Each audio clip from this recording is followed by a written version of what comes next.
In a historic moment at Wembley Stadium, with the lights shining like a dream, Chloe Kelly stepped up to the penalty spot. England's heart stopped. Behind the touchline, coach Sarina Wiegman didn't blink. The fiery shot tore through the tense atmosphere, into the net. England were champions. The team rushed onto the pitch, but in the sea of people, only two eyes found each other. Sarina and Chloe had made an unspoken pact.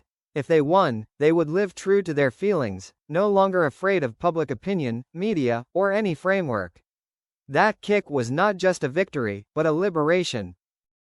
2. Behind the lights. The dressing room erupted in cheers, beer cans clanging, shirts flying to the ceiling. Victory! England had just made history, again. Chloe Kelly sat silently for a few seconds in the corner, her shirt still stained with sweat, her heart still pounding from the final kick.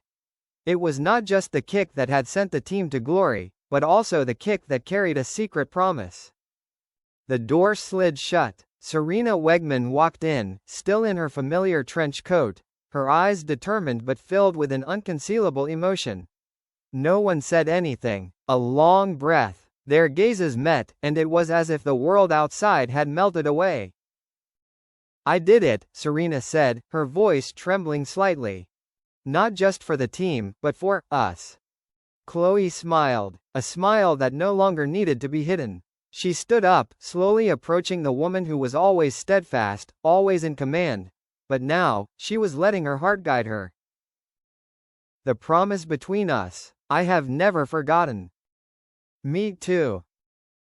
In that moment, there were no lights, no cheers, no more media or pressure. There were just two women, one the leader from the bench, the other the hero from the penalty spot, sharing a nameless secret, a feeling that had been hidden throughout their journey to glory. 3. The light and the shadow. Just 3 days after the historic final, the headlines of every major sports newspaper exploded. Post-final scandal. Unacceptable relationship between coach and player?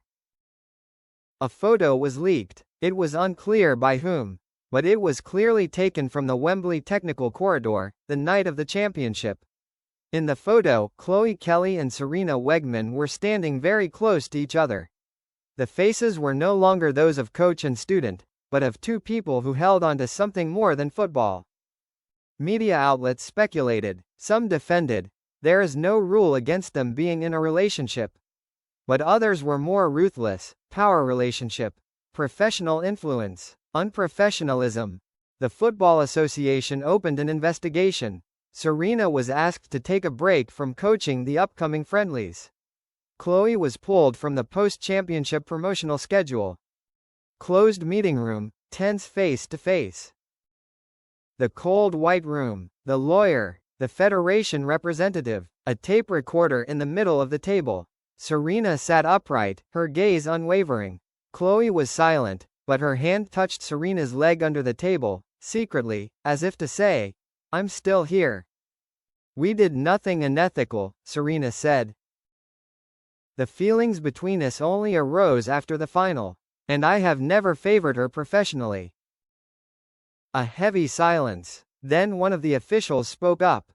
"Although it was not illegal, this incident has affected the image of the team.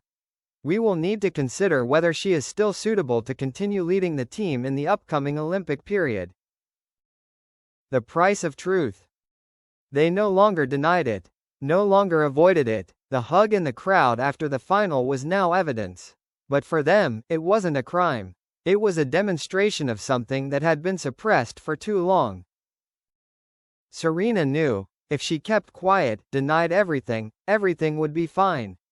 But she also knew that someone like Chloe Kelly didn't deserve to be kept in the dark.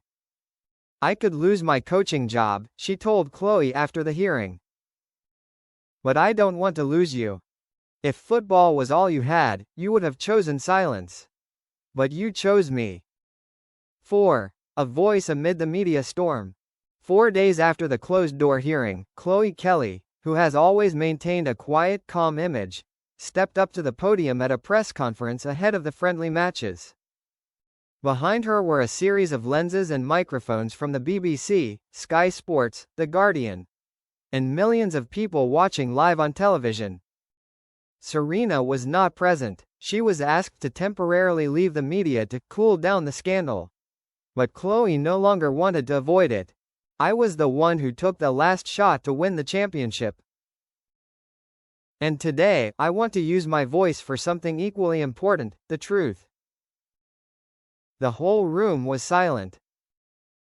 Coach Sarina Wiegman did not favor me, did not manipulate anyone, did not violate any rules. The only thing she did was choose not to ignore a real feeling. We did not do wrong. We were just being real. Social media exploded. Fire, Chloe Kelly is so brave. Speech balloon, I can't believe a player would dare to confront the federation like that. Collision, unprofessional behavior. Personal feelings have no place in the national team. Growing heart, they deserve to be loved like anyone else. The online community was divided into two camps. One side admired Chloe's bravery, seeing her as a new feminist icon. The other side called for a boycott, saying she betrayed the ideals of sport. A major sponsor even spoke up to review her personal advertising contract with Chloe. But she was undeterred. A quiet evening in her private apartment. Sarina sat watching the livestream again. The lights in the room were dark. On the screen, Chloe stood before the global media, unafraid, and said that it was her right to love whoever she wanted.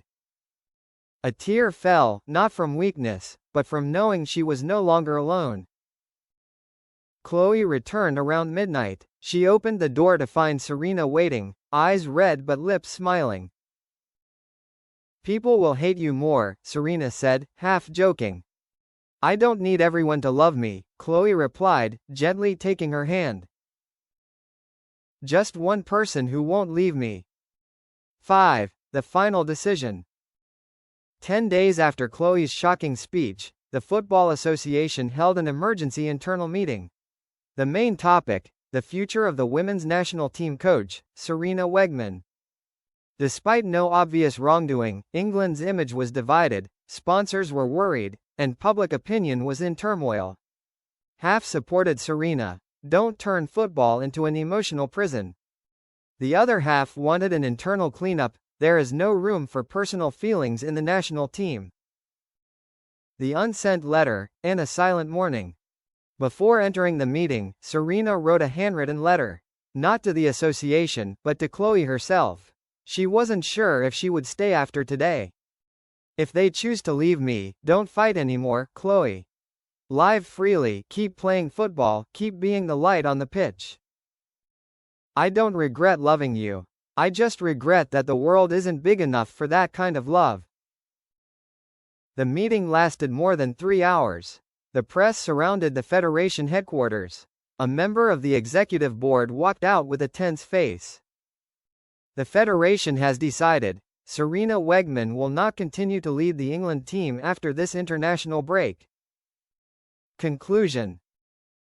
They may not win everything, but they do not lose themselves. And for people like them, the freedom to love, no matter the cost, is the greatest victory of all.